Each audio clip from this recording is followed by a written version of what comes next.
हमारी सरकार ने पटना साहिब समेत गुरु गोविंद सिंह जी से जुड़े स्थानों पर रेल सुविधाओं का आधुनिकीकरण भी किया है। हम स्वदेश दर्शन योजना के जरिए पंजाब में आनंदपुर साहिब और अमृतसर साहिब समेत सभी प्रमुख स्थानों को जोड़कर एक तीर्थ सर्किट भी बना रहे हैं। उत्तराखंड में हेमकुंड साहिब के लिए रोपवे बनाने का काम अभी आगे बढ़ रहा है।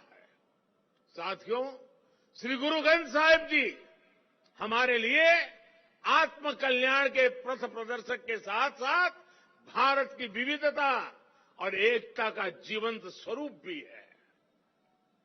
इसलिए जब अफगानिस्तान में संकट पैदा होता है, हमारे पवित्र गुरु ग्रंथ साहिब के स्वरूपों को लाने का प्रश्न खड़ा होता है, तो भारत सरकार पूरी ताकत लगा देती है।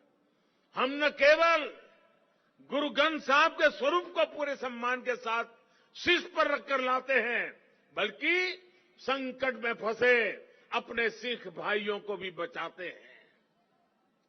नागरिकता संशोधन कानून ने पड़ोसी देशों से आए सिख और अल्पसंख्यक परिवारों को देश की नागरिकता मिलने का रास्ता साफ किया है।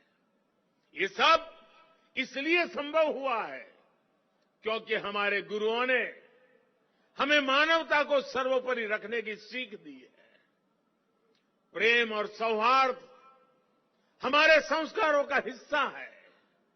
साथियों, हमारे गुरु की वाणी है, भय काहू को देत नहीं, भय काहू को देत नहीं, नहीं भय मानत आन, कह नानक सुनी रे मना, ज्ञानी ताही बखानी।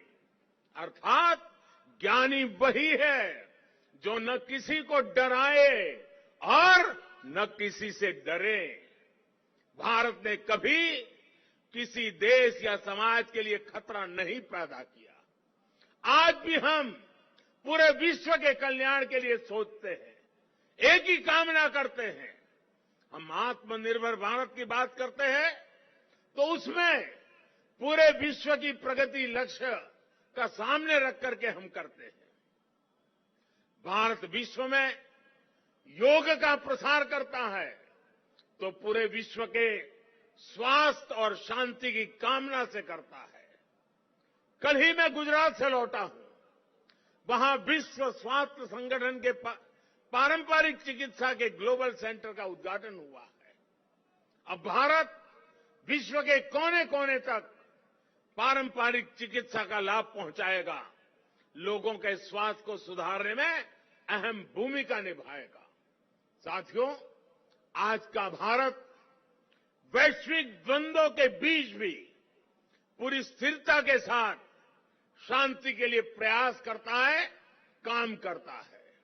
और भारत अपनी देश की रक्षा सुरक्षा के लिए भी आज उतनी ही दृढ़ता से अटल है। हमारे सामने गुरुओं की दी गई हुई महान सिख परंपरा है। पुरानी सोच, पुरानी रूढ़ियों को किनारे हटाकर गुरुओं ने नए विचार सामने रखे। उनके शिष्यों ने उन्हें अपनाया, उन्हें सीखा। नई सोच का ये सामाजिक अभियान एक वैचारिक इनोवेशन था। इसलिए नई सोच, सतत परिश्रम और 100% समर्पण, ये आज भी हमारे सिख समाज की पहचान है। आजादी के अमृत महोत्सव में आज देश का भी यही संकल्प है। हमें अपनी पहचान पर गर्व करना है, हमें लोकल पर गर्व करना है, आत्मनिर्भर भारत का निर्माण करना है। हमें एक ऐसा भारत बनाना है जिसका सामर्थ्य दुनिया देखे, जो दुनिया को नई ऊंचाई पर ले जाए। देश का विकास, देश की तेज प्रगति, ये हम सबका कर्तव्य है। इसके लिए सबके प्रयास की जरूरत है। मुझे पूरा भरोसा है कि गुरुओं के आशीर्वाद से भारत अपने गौरव के शिखर तक पहुंचेगा। जब हम आजादी के 100 साल मनाएंगे तो एक नया भारत हमारे सामने होगा। गुरु तेग बहादुर जी कहते थे, साधो साधो गोविंद के गुण गाओ, मानस जन्म अमोल कपायो, व्यर्था काहे गवाऊं। इसी भावना के साथ हमें अपने जीवन का प्रत्येक क्षण देश के लिए लगाना है, देश के लिए समर्पित कर देना है। हम सभी मिलकर देश को विकास की नई ऊंचाई पर ले जाएंगे। इसी विश्वास के साथ आप सभी को एक बार फिर हार्दिक शुभकामनाएं देता हूं। वाहेगुरु जी का खालसा, फतेह।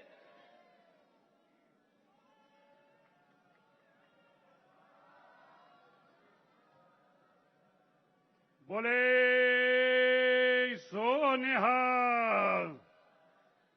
ये घड़ियां थम गए, समा थम गया। प्रधानमंत्री जी ऐ लगा कि 21 तारीख अज दियां घड़ियां इत्थे रुक गईयां ने। ये नज़ारा देख के वो अकाल पुरख दे वल्लों बख्शिश कीता होया नज़ारा, जदों गुरु साहब ने ये फरमान कीता सीगा, श्री अकाल तख्त साहिब दी सिरजना कीती सीगी, उस दिन उन्हां ने भी ये कल्पना कीती होगी कि ਇਹਦੀ सरप्रस्ती तो उपर किसी की सरप्रस्ती नहीं हो सकती। पर अज प्रधानमंत्री जी ने इत्थे पहुंच के दस दिता है।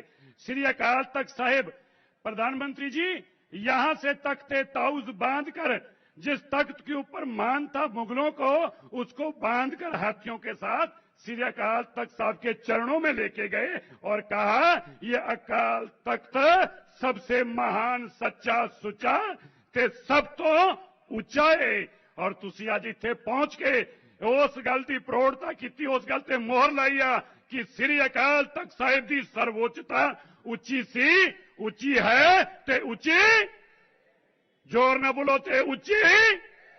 बहुत बहुत धन्यवाद। वाहेगुरु जी का खालसा, फतेह। वाहिगुरु जी का खालसा, वाहिगुरु जी की फतेह। मैं संगतां नूं बेनती करांगा कि अपनी अपनी जगह ते बह जाओ। पंथ दे बहुत ही सर्वोच्च रागी भाई साहब भाई मनप्रीत सिंह जी कानपुरी जी नहीं बचे, कौन है? पंजाब ते पंजाबीयत दा परछावां, पंजाबी साडियां बावां। ABP साझा हुण देखो अपने टीवी स्क्रीन ते टाटा प्ले चैनल नंबर 1929 ते। ABP साझा देखण लई अपने केबल ऑपरेटर नूं अज ही संपर्क करो। ABP साझा, जोश, जज्बा, जुनून।